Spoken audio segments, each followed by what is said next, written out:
여러분, 오늘 충격적인 사실을 하나 말씀드리겠습니다. 우리나라 남성 10명 중 9명은 매일 눈앞에서 벌어지는 신호를 놓치고 있습니다. 그 신호는 아주 분명합니다. 크게 외치고 있습니다. 그런데도 대부분이 모르고 지나칩니다. 왜 그럴까요? 그것은 말로 하지 않기 때문입니다. 서울대학교 심리학과 연구팀이 20년간 연구한 결과가 있습니다. 인간의 감정 표현 중 단 7%만이 말로 이루어집니다. 나머지 93%는 몸으로 말합니다. 표정, 눈빛, 손짓, 자세로 말합니다. 그런데 우리는 그 7%만 듣고 살아왔습니다. 93%는 평생 그냥 흘려보냈습니다. 특히 여성은 더욱 그렇습니다. 하버드 심리학 연구팀에 따르면 여성은 남성보다 비언어 신호를 3배 더 많이 사용합니다. 그리고 그 신호는 절대 거짓말하지 않습니다. 말은 속일 수 있지만 몸은 속이지 못합니다. 오늘 그 신호를 알려드리겠습니다. 단순히 연애 이야기가 아닙니다. 가족과의 관계, 직장 동료와의 소통, 오랜 친구와의 대화, 모든 인간 관계에서 사용하실 수 있는 지혜입니다. 저와 함께 하시는 분들은 알고 계십니다.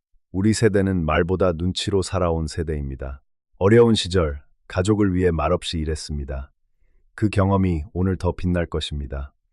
오늘 8가지 신호를 알려드리겠습니다. 하나하나 알려드리는 동안 여러분의 주변을 떠올려 보세요. 아, 그게 그 신호였구나 하는 순간이 반드시 오실 겁니다. 이 신호들을 알고 나면 가족과의 대화가 달라집니다. 손주들의 마음을 더 잘 읽게 됩니다. 자녀가 말하지 않아도 무슨 생각인지 알게 됩니다. 오래된 친구와 더 깊은 연결을 느끼게 됩니다. 끝까지 함께 해주세요. 마지막 8번째가 가장 중요합니다. 자, 시작하겠습니다. 첫 번째 신호입니다. 입술의 작은 움직임입니다. 이런 경험 해보셨나요? 자녀나 손주와 대화를 나누는데 그 아이가 갑자기 입술을 살짝 깨뭅니다. 아주 짧은 순간입니다. 그냥 지나쳤나요? 아니면 알아챘나요?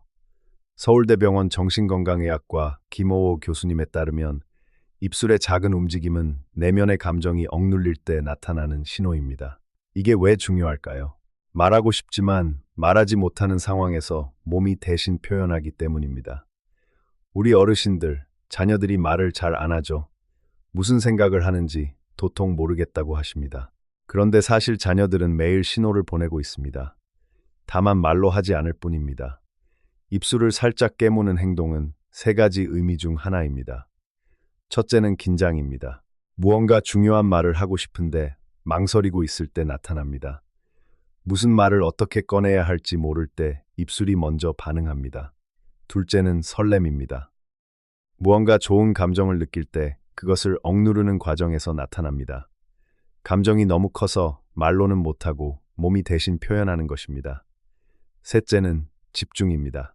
상대방에게 깊은 관심을 두고 있을 때 나타납니다. 이야기에 완전히 빠져들어온 신경이 집중될 때 나타나는 반응입니다. 대한심리학회 연구에 따르면 이런 미세 표정은 0.2초 안에 일어납니다. 눈을 깜박이는 사이에 사라집니다. 그래서 대부분이 놓칩니다. 실제 사례를 하나 말씀드리겠습니다.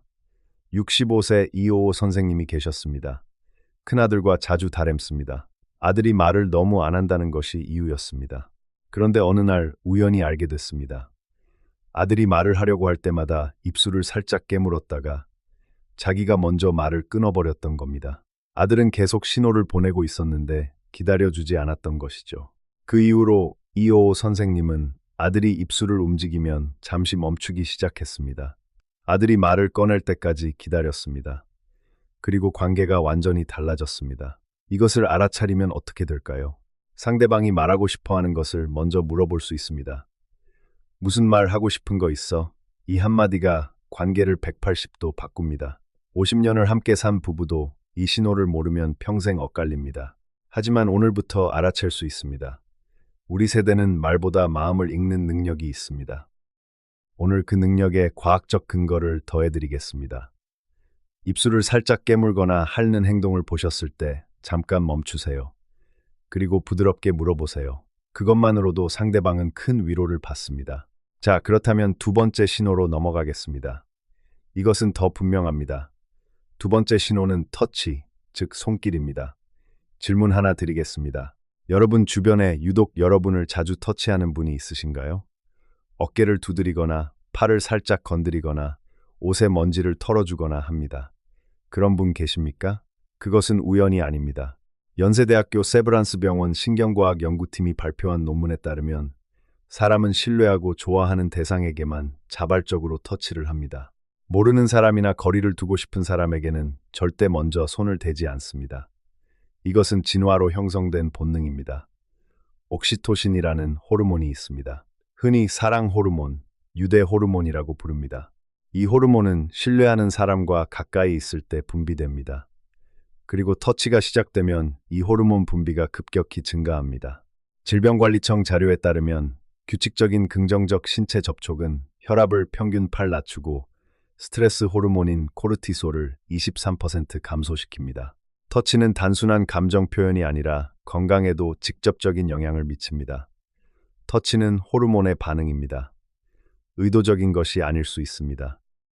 몸이 자동으로 움직이는 것입니다. 그렇다면 어떤 터치가 어떤 신호일까요? 첫째, 어깨를 두드리는 터치입니다. 이것은 함께 있겠습니다. 항상 곁에 있겠습니다. 라는 신호입니다. 든든한 연대감의 표현입니다. 말이 없어도 이 터치 하나로 상대방은 외롭지 않다는 것을 느낍니다. 둘째, 팔을 살짝 건드리는 터치입니다. 대화 중에 웃으면서 팔을 터치하는 것은 나는 지금 이 대화가 참 즐겁습니다. 라는 신호입니다. 대화가 좋다는 무언의 표현입니다. 셋째, 물건을 고쳐주거나 먼지를 털어주는 행동입니다. 이것은 가장 깊은 신호 중 하나입니다. 상대방을 돌보고 싶습니다. 좋아 보이길 바랍니다. 라는 뜻입니다. 진심으로 아끼는 마음이 있어야 나오는 행동입니다. 국민건강보험공단 조사에 따르면 65세 이상 어르신 중 34%가 주변에 자신의 감정을 이해해주는 사람이 없다고 느낍니다. 이 외로움이 건강에도 영향을 미칩니다. 심혈관 질환 위험이 2배, 인지기능 저하 위험이 1.5배 높아집니다. 터치의 신호를 알아차리는 것은 단순한 관계 기술이 아닙니다. 우리 건강과도 연결됩니다. 오늘부터 주변을 다시 봐주세요. 나에게 자주 손을 내미는 사람이 있다면 그 사람은 여러분을 진심으로 아끼는 사람입니다. 여러분도 사랑하는 사람에게 더 자주 손을 내밀어 주세요.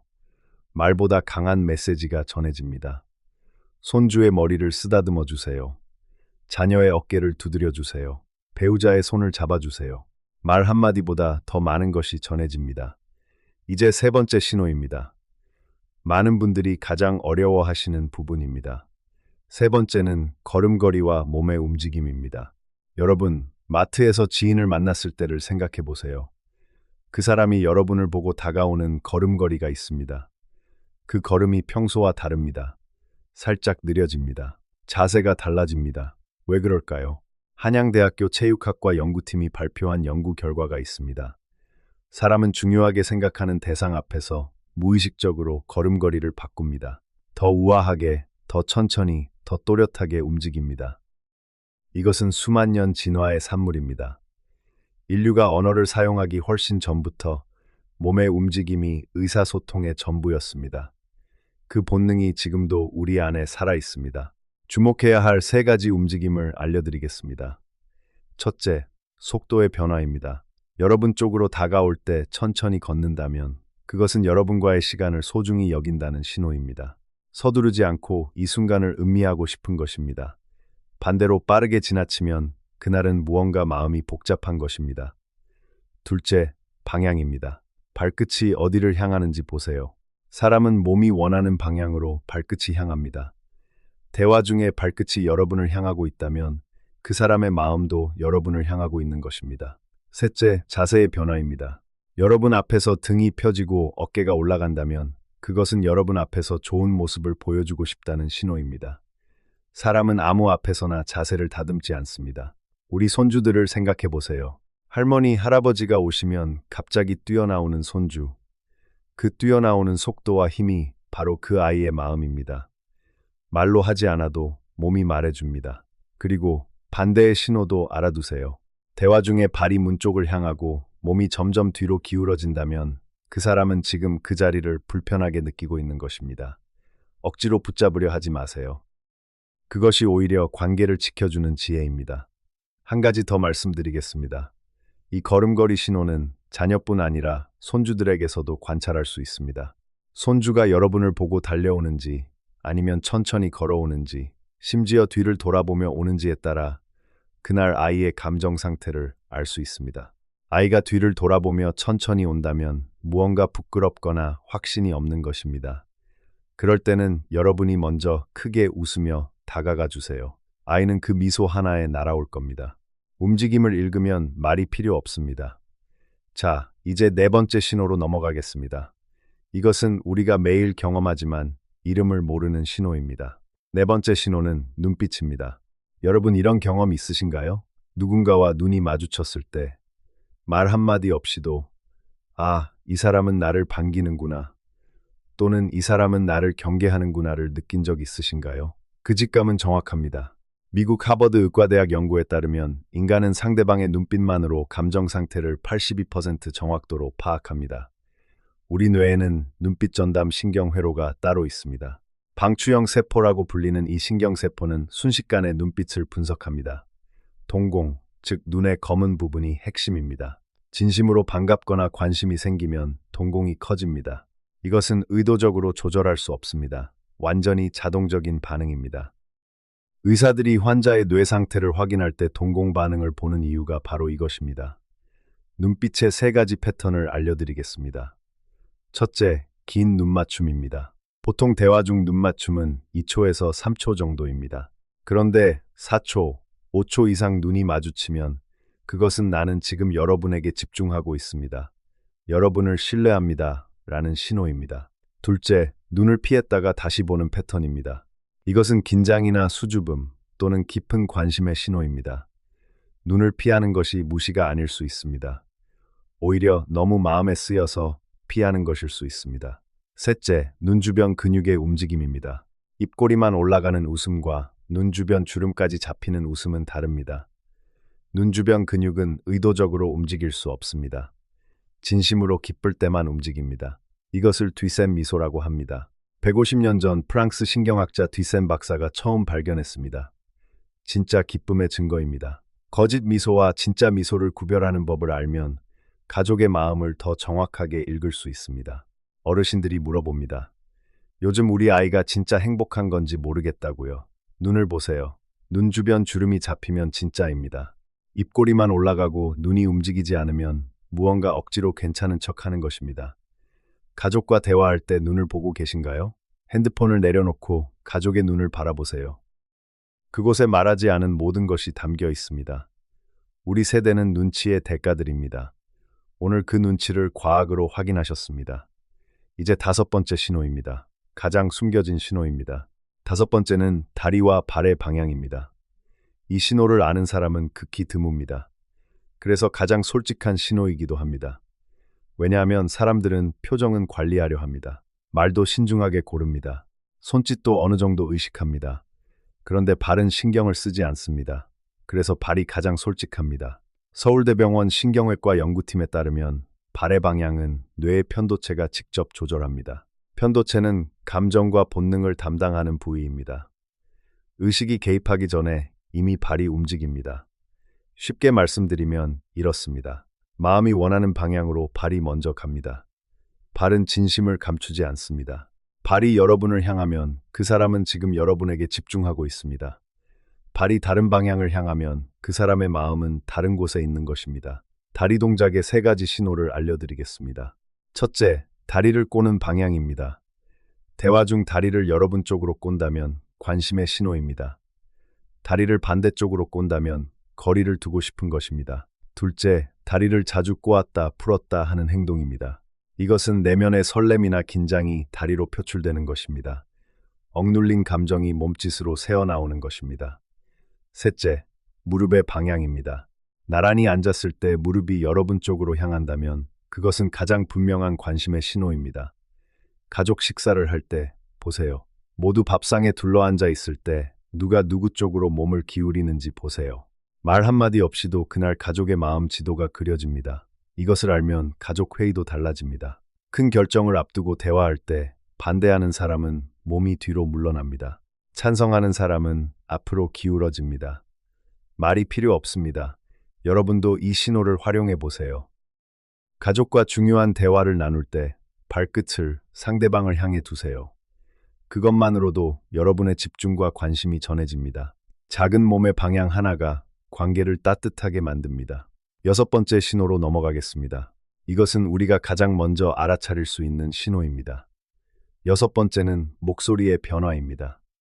여러분, 같은 말이라도 누가 하느냐에 따라 느낌이 다르죠? 밥 먹었어? 라는 말도 누가 어떤 톤으로 하느냐에 따라 따뜻하기도 하고 차갑기도 합니다. 그것은 느낌이 아닙니다. 과학입니다. 연세대 세브란스 병원 이비인후과 연구팀에 따르면 감정 상태에 따라 성대 근육의 긴장도가 달라집니다. 그 긴장도가 목소리 톤과 속도를 바꿉니다. 한 가지 놀라운 연구 결과가 있습니다. 목소리만 듣고도 상대방의 감정 상태를 73% 정확도로 맞출 수 있다는 것입니다. 우리가 이미 무의식적으로 이것을 하고 있다는 뜻입니다. 오늘 그것을 의식적으로 할 수 있게 됩니다. 어떤 목소리 변화가 어떤 신호일까요? 첫째, 목소리가 부드럽고 낮아지는 것입니다. 이것은 신뢰와 편안함의 신호입니다. 상대방을 편안하고 가깝게 느낄 때 자연스럽게 목소리가 낮아지고 부드러워집니다. 반가운 사람을 만났을 때 자신도 모르게 목소리가 따뜻해지는 것을 경험하신 적이 있으시죠? 그것이 바로 이 신호입니다. 둘째, 말이 느려지는 것입니다. 긴장하면 말이 빨라집니다. 반면 편안하고 집중하고 싶을 때는 말이 자연스럽게 느려집니다. 여러분과의 대화를 소중히 여긴다는 신호입니다. 셋째, 웃음이 많아지는 것입니다. 억지 웃음과 진짜 웃음은 소리로 구별할 수 있습니다. 진짜 웃음은 배에서 올라옵니다. 자연스럽게 터집니다. 멈추려 해도 멈춰지지 않습니다. 여러분과 대화할 때 그런 웃음이 나온다면 그것은 여러분이 그 사람에게 기쁨을 주고 있다는 뜻입니다. 반대 신호도 알아두세요. 목소리가 높아지고 빨라지고 딱딱해진다면 그 사람은 지금 방어적인 상태입니다. 무언가 불편하거나 긴장된 것입니다. 그럴 때는 주제를 바꾸거나 잠시 여유를 드리는 것이 현명합니다. 억지로 대화를 이어가려 하면 더 멀어집니다. 한 가지 팁을 드리겠습니다. 여러분의 목소리 톤을 낮추고 느리게 말씀해 보세요. 그러면 상대방도 자연스럽게 같은 방향으로 따라옵니다. 이것을 미러링 효과라고 합니다. 내가 먼저 편안한 목소리를 만들면 상대방도 편안해집니다. 우리 세대는 오랜 경험으로 이미 알고 있습니다. 오늘 그것을 언어로 확인하신 겁니다. 이제 일곱 번째 신호입니다. 일곱 번째는 머리카락과 외모를 다듬는 행동입니다. 여러분, 이런 경험 있으신가요? 어떤 사람 앞에서 자꾸 옷매무새를 고치거나 머리를 만지거나 거울을 보게 됩니다. 왜 그럴까요? 심리학에서는 이것을 프리닝 행동이라고 합니다. 우리말로는 가다듬기 행동이라 할 수 있습니다. 대한심리학회에 따르면 사람은 중요하게 생각하는 사람 앞에서 자신의 외모를 무의식적으로 더 신경 씁니다. 이것은 좋은 인상을 주고 싶다는 마음이 몸으로 나타나는 것입니다. 세 가지를 보시면 됩니다. 첫째, 만나기 전과 만난 후의 차이입니다. 여러분을 만나러 오는 가족이나 지인이 평소보다 더 신경 써서 입고 왔다면 그것은 여러분과의 만남을 소중히 여긴다는 표현입니다. 의식하지 못하지만 몸이 먼저 준비를 합니다. 둘째, 대화 중 자꾸 외모를 만지는 것입니다. 머리카락을 귀 뒤로 넘기거나 넥타이를 고치거나 옷을 정돈하는 행동입니다. 이것은 나 지금 괜찮아 보이나요? 라는 무언의 질문입니다. 여러분의 시선을 의식하고 있다는 뜻입니다. 셋째, 거울이나 유리에 자신을 비춰보는 행동입니다. 여러분 앞에서 이런 행동이 많아진다면 그것은 여러분의 시선을 의식한다는 뜻입니다. 여러분이 그 사람에게 중요한 존재라는 증거입니다. 자녀나 손주가 여러분 앞에서 외모를 신경 쓴다면 그것은 여러분에게 잘 보이고 싶다는 마음의 표현입니다. 넌 그냥 있어도 예쁘다 라는 한마디가 그 아이에게 큰 힘이 됩니다.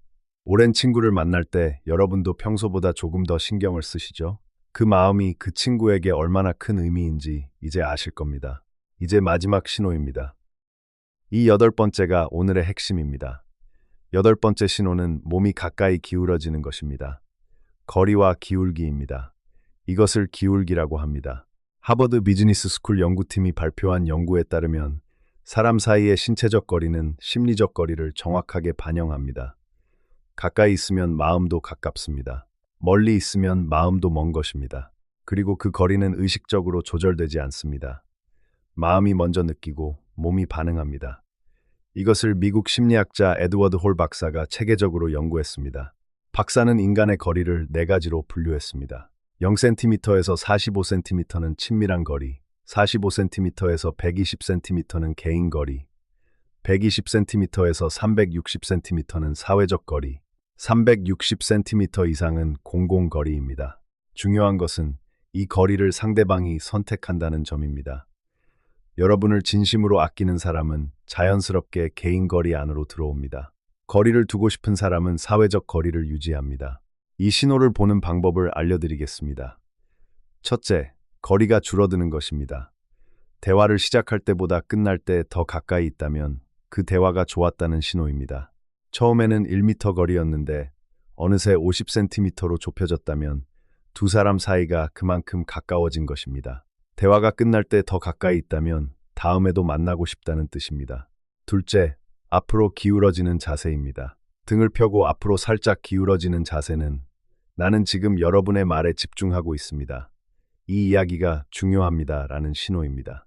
반대로 등받이에 몸을 완전히 기대고 팔짱을 끼는 자세는 심리적 거리를 두고 있는 것입니다. 그럴 때는 이야기의 주제나 분위기를 바꿔보시는 것이 좋습니다. 셋째, 어깨와 몸통의 방향입니다.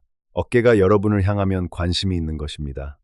몸통 전체가 여러분을 향하면 깊은 신뢰입니다. 가족 모임을 떠올려 보세요. 오랜만에 모인 자리에서 누가 누구 옆에 앉고 몸을 어디로 기울이는지 보세요. 그 한 장면이 가족 관계의 지도입니다. 여러분이 이야기할 때 가족들이 앞으로 기울어진다면 여러분의 이야기가 그만큼 의미 있는 것입니다. 그 관심에 보답하는 가장 좋은 방법은 여러분도 가족의 이야기를 들을 때 앞으로 기울어지는 것입니다. 거리는 마음입니다. 자, 그렇다면 오늘 배운 것을 실생활에서 어떻게 활용하실 수 있을까요? 구체적인 방법을 말씀드리겠습니다. 먼저 하루 3분 관찰 연습입니다. 매일 가족과 함께하는 시간 중 딱 3분만 신호 관찰에 집중해 보세요. 식사 중에 또는 TV를 보는 중에 잠깐 주변을 살펴보세요. 누가 앞으로 기울어져 있는지, 누가 발끝을 어디로 두고 있는지, 누가 말하려다 멈추는지 처음에는 어색하게 느껴질 수 있습니다. 하지만 일주일만 해보세요. 가족이 완전히 다르게 보이기 시작합니다. 오래 함께 살아도 모르는 게 생기는 것이 가족입니다. 70년을 함께 산 노부부도 여전히 서로를 발견합니다. 그 발견이 관계를 살아있게 만듭니다. 둘째로, 반응해주는 연습입니다. 신호를 읽는 것만으로는 충분하지 않습니다. 반응해 주어야 합니다. 자녀가 입술을 깨물며 무언가 말하려 한다면 무슨 말 하고 싶어? 하고 부드럽게 물어봐 주세요. 손주가 발끝을 여러분 쪽으로 향하며 다가온다면 먼저 안아주세요. 배우자가 여러분 쪽으로 기울어져 있다면 눈을 마주치고 미소 지어주세요. 이 작은 반응 하나가 관계를 크게 바꿉니다. 한 가지 중요한 사실이 있습니다. 신호를 읽고 반응하는 데 걸리는 시간은 3초입니다. 단 3초의 반응이 상대방에게 나는 여러분을 보고 있습니다. 나는 여러분이 중요합니다. 라는 메시지를 전합니다. 셋째, 자신의 신호를 의식하는 연습입니다.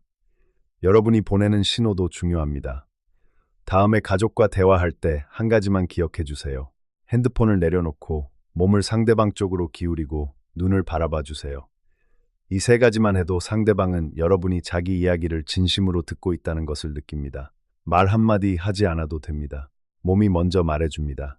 국민건강보험공단 2023년 조사에 따르면 가족 간의 원활한 소통은 스트레스를 평균 31% 낮추고 면역력을 17% 향상시킵니다. 관계가 건강입니다. 이제 마지막으로 세대 간 소통에 대해 한 말씀 더 드리겠습니다. 요즘 많은 분들이 말씀하십니다. 자녀와 손주들이 너무 핸드폰만 본다고요. 대화가 없다고요. 예전 같지 않다고요. 맞습니다. 달라졌습니다. 하지만 사라진 것은 아닙니다. 핸드폰을 들고 있는 손주도 말이 없어 보이는 자녀도 여전히 신호를 보내고 있습니다. 다만 그 신호가 더 작아졌을 뿐입니다. 오늘 배운 8가지를 기억하세요. 손주가 여러분 근처에서 핸드폰을 보고 있다면 그것은 여러분 옆에 있고 싶다는 신호입니다. 자녀가 말없이 밥을 같이 먹자고 한다면 그것은 함께 있고 싶다는 신호입니다. 멀리서 온 친구가 여러분 쪽으로 기울어져 앉는다면 그것은 오늘 이 만남이 소중하다는 신호입니다. 우리 세대는 어려운 시절을 살아왔습니다. 말로 사랑한다고 못했지만 몸으로 사랑을 보여줬습니다. 새벽에 일어나 밥을 지어주고 등에 업어 학교에 데려다주고 말없이 손을 잡아줬습니다. 그 모든 것이 신호였습니다. 이제 그 신호가 돌아올 차례입니다. 여러분도 오늘부터 신호를 보내주세요. 손주의 머리를 쓰다듬어 주세요. 자녀의 어깨에 손을 얹어주세요. 배우자의 눈을 바라보고 웃어주세요. 친구가 이야기할 때 앞으로 기울어져 주세요. 그 신호가 돌아옵니다. 반드시 돌아옵니다. 우리 함께 건강하고 따뜻한 관계를 만들어 가겠습니다. 마지막으로 한 가지 더 말씀드리겠습니다. 오늘 배운 8가지 신호는 상대방을 분석하는 도구가 아닙니다. 상대방을 더 깊이 이해하는 도구입니다. 분석하면 관계가 멀어지고 이해하면 관계가 가까워집니다. 여러분은 이미 충분히 오랜 시간 살아오시며 사람을 아는 분들입니다. 오늘은 그 지혜의 이름을 붙여드렸을 뿐입니다. 우리 어머니께서 늘 말씀하셨습니다. 눈을 보면 마음이 보인다고요. 오늘 그 말씀이 과학적으로 맞는다는 것을 확인하셨습니다. 사람의 몸은 거짓말을 못합니다. 가장 솔직한 것은 말이 아니라 몸입니다. 그 몸의 언어를 이제 여러분이 읽으실 수 있습니다. 가족 모임, 친구 모임, 마을 어귀에서 이웃을 만날 때 이제 다르게 보이실 겁니다. 더 많이 느끼실 겁니다. 더 따뜻하게 연결되실 겁니다. 그것이 오늘 이 시간의 가장 큰 선물입니다. 자, 이제 오늘 알려드린 8가지 신호를 정리해 드리겠습니다. 오늘 여러분께 드린 것은 단순한 지식이 아닙니다. 50년, 60년, 70년을 살아오시며 이미 느껴왔던 것들의 과학적 언어를 입힌 것입니다. 우리 세대는 말보다 눈치로 살아왔습니다. 가난한 시절 말 한마디 못 나눠도 서로의 마음을 알았습니다. 그 능력이 절대 틀린 것이 아니었습니다. 과학이 증명합니다. 첫 번째, 입술의 미세한 움직임입니다. 깨물고 핥는 행동은 억눌린 감정의 표현입니다. 무언가 말하고 싶지만 망설이고 있을 때 나타납니다. 그 사람이 말을 꺼낼 때까지 잠깐 기다려주세요. 두 번째, 터치입니다. 자발적인 손길은 신뢰와 유대의 신호입니다. 옥시토신이 만들어내는 본능적인 반응입니다. 먼저 손을 내미는 것을 두려워하지 마세요. 세 번째, 걸음걸이와 몸의 움직임입니다. 중요한 사람 앞에서 무의식적으로 바뀝니다. 발끝이 향하는 방향이 마음이 향하는 방향입니다. 네 번째, 눈빛입니다. 동공의 크기, 눈맞춤의 길이, 눈 주변 근육의 움직임이 진심을 말해줍니다. 핸드폰을 내려놓고 눈을 마주치세요. 다섯 번째, 다리와 발의 방향입니다. 가장 솔직한 신호입니다. 의식이 개입하기 전에 이미 몸이 반응합니다. 발끝이 향하는 곳이 마음이 향하는 곳입니다. 여섯 번째, 목소리의 변화입니다. 부드러워지고 느려지고 웃음이 많아지면 편안함과 신뢰의 신호입니다. 여러분도 먼저 따뜻한 목소리를 내주세요. 일곱 번째, 외모를 다듬는 행동입니다. 좋은 인상을 주고 싶은 마음이 몸으로 나타나는 것입니다. 그 마음을 알아봐 주세요. 여덟 번째, 기울기와 거리입니다. 가까이 기울어지면 마음이 가까이 있는 것입니다. 거리는 마음의 지도입니다. 이 8가지를 기억하시면 됩니다. 그런데 한 가지 당부를 드립니다. 이 신호들은 하나하나 따로 보는 것이 아닙니다. 여러 신호가 함께 나타날 때 의미가 있습니다. 한 가지만 보고 오해하지 마세요. 눈이 마주쳤다고 무조건 관심 있는 것도 아니고 손이 닿았다고 무조건 다른 의미가 있는 것도 아닙니다. 여러 신호가 겹칠 때 그것이 진짜 마음입니다. 그리고 가장 중요한 것을 마지막으로 말씀드리겠습니다. 신호를 읽는 것도 중요하지만 신호를 보내는 것도 중요합니다. 여러분도 먼저 눈을 마주치세요. 먼저 앞으로 기울어지세요. 먼저 따뜻하게 터치하세요. 먼저 부드러운 목소리로 말씀하세요. 대한심리학회 연구에 따르면 먼저 긍정적인 신체 언어를 보내는 사람은 상대방으로부터 같은 신호를 78% 확률로 돌려받습니다. 마음이 마음을 부릅니다. 몸이 몸을 부릅니다. 우리 세대는 말 대신 행동으로 사랑을 표현해온 세대입니다. 새벽같이 일어나 밥을 지어주고 말없이 어깨를 두드려주고 눈빛 하나로 위로해주던 세대입니다. 오늘 그 행동들이 얼마나 깊은 과학적 언어였는지 확인하셨습니다. 여러분이 평생 해온 것들이 맞았습니다. 오늘부터 조금 더 의식적으로 해보세요.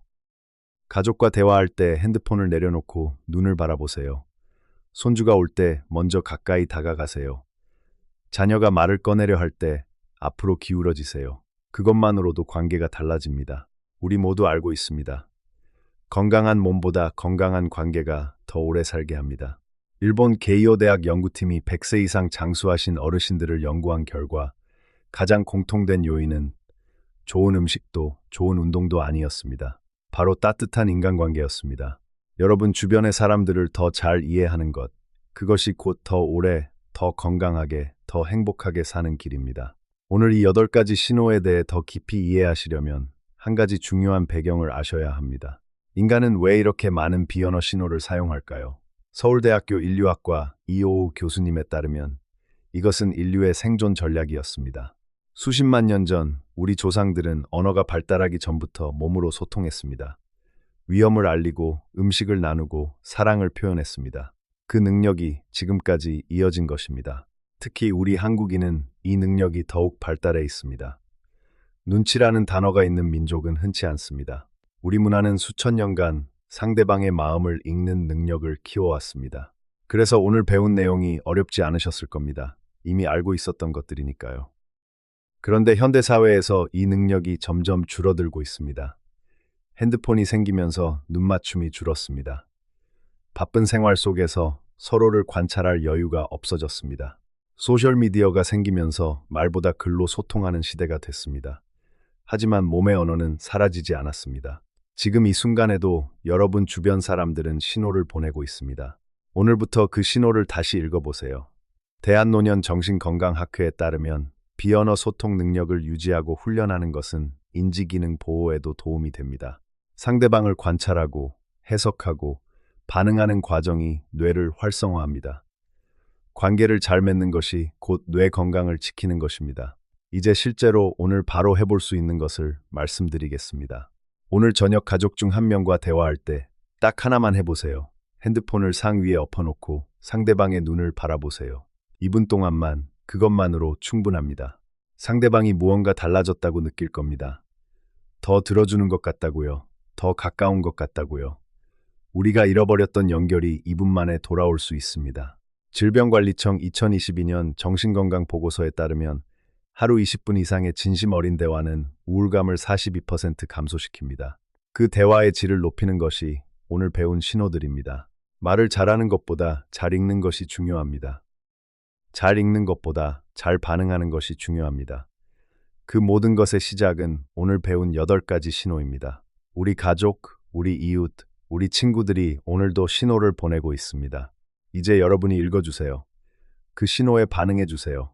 그것이 사랑입니다. 그것이 관계입니다. 그것이 건강입니다. 오늘 영상이 도움이 되셨다면 좋아요와 구독 부탁드립니다.